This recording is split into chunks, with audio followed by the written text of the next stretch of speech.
Ito na, magandang Lunes sa ating lahat mga kasama sa buhay. Gagawa na rin kami ng takip dito sa aming steel deck na ilalagay dahil yung aming siding dito sa ibabaw, mayroon na rin pong mga support toko doon sa aming steel deck. Nandito na rin naman yung mga steel deck namin. Kaya lalagyan na po namin ito ng takip. Kung saan yung ating mga opening dito sa slab, nasa ilalim na rin po yung steel deck para hindi na maghanap pa kung nasaan yung steel deck na para doon sa area na yon. Yung mga steel deck halos nasa katabi na kung saan ilalagay yung ating mga steel deck, at ito maglalagay na kami ng takip. Kuha ng metal stud doon sa may gilid. Ito gagamitin natin pang takip sa steel deck. Ito, scrap na metal stud. Saan ba ito po pwede gamitin? Ano bang pakinabang dito sa ating steel decking? Scrap na metal stud, ayan, kinakalawang, may mga kalakalawang yan. At mayroon pang mga screw dito nakakabit. Ibig sabihin talagang scrap ito. Ngayon, ano bang kinalaman dito sa ating decking itong mga stud na ito? Meron tayong trucks dito. Yan, trucks makapal. Ito, magagamit. Meron naman tayong metal stud 1x3. Mas matigas itong may tupi. Ito naman ay metal truck. Pang framing ito. Ngayon, magagamit natin to sa takip ng steel deck. Doon sa pinakadulo ng steel deck. Ang kailangan lang natin dito, kung ano yung korte nung kanal ng steel deck, yun yung ating gagawin dito. I-rebit. Patalikod siya. Ito yung nakaharap doon sa piga. Ito. Makuha natin yung forma nung kanal ng steel deck. Yan, ganyan lang. Ang lalim lang, 2.5 kasi 2 yung kanal eh. Sabihin, galing mo dito, 2.5 kukunin ko. Yun yung lalim. Oh, yung lalim. Oo. Huwag babaklasin, tatanggal mo na ito. Pwede. Oh, bago ka magputol-putol. Bago magbuwan sukat ang kakuha. O yun, i-rebit natin ng 2 piraso ito. O pag nakuha natin yung haba nitong steel deck na to doon sa paglalagyan, pwede natin takpan. Ganyan ang forma niya, ganyan. Ipasok natin yan sa loob. Yan. O, ganyan. Yun, madaling paraan.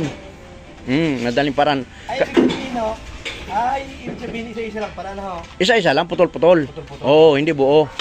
Yun. Yung metal stud, metal truck kasi ito eh, mas matigas yun kasi may tupi yung isa. Pero pwede na rin yan, magagamit natin yan, kukulangin pa nga yun eh. Yung steel deck na para yan dito, na double check natin yung pagpapatungan ng steel deck kung hindi naman kapos o haba o di kaya putulan pa. O pagkalibre na siya, pwede natin takpan. Pag akyat daw ng steel deck, ayos na, sarado na yung dulo. Hindi gagawin natin ngayon pala, mag-aakit tayo ng isa nito, magagawa ako nito para testingin muna kung... Oo, marami gagawin mo dyan.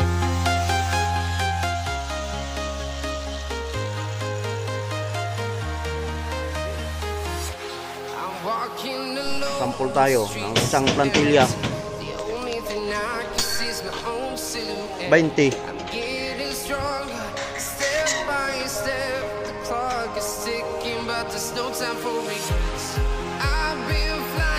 Ito natin lagay o nakaangat.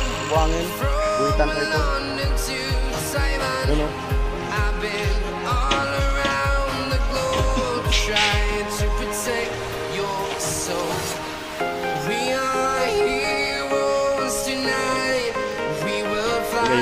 Ay, pwede ba? Yan, dyan. Oo, kung ganyan siya. Yan. Oh, pantay lang. Gilid. Buwitan sa likod. Gilid-gilid na lang ba?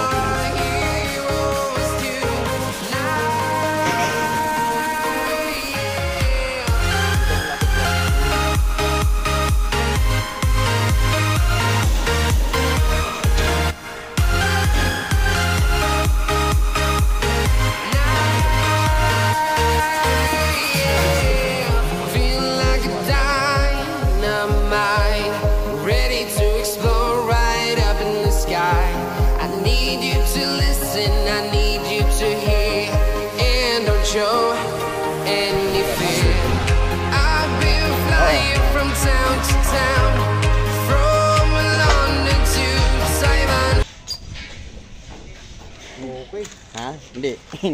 Hindi ganyan, sarado yan eh. Sarado yan. Oh, hindi yun makakain ng halo. Yan. Iyon o, ganyan. Simple, yan. Ribit natin to ng 2 dito. Ang ating siding nandito pa sa likod. Ngayon ito makakain to ng halo. Yan, babangga na yan doon sa siding dito sa likod. Ganda. Ganda, simple lang. Patingin, hindi man makuha yung 0-0 pero hindi na Okay lang. tingnan mo yung ilalim. Tingnan mo. Malaki pa, tingnan mo. Pwede pang mailapat. Hindi na yung gap. Nakita mo yun, oh? Pwede pang mahaba-habaan. Yan, oh. I've been all around the globe trying to protect your soul. We are heroes tonight. We will fly above the sky. We are heroes tonight. Yeah. We are heroes tonight. We will fly above the sky. We are heroes tonight.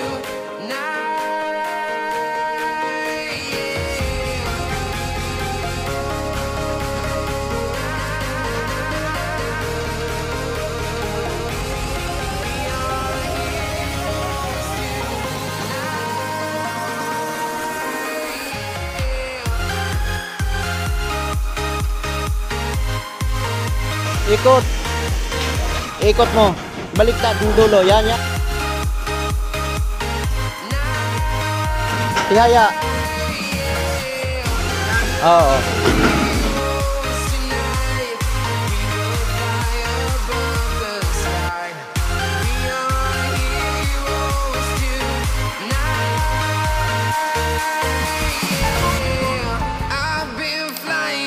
Town to town, from London to Taiwan. I've been all around the globe trying to protect your soul.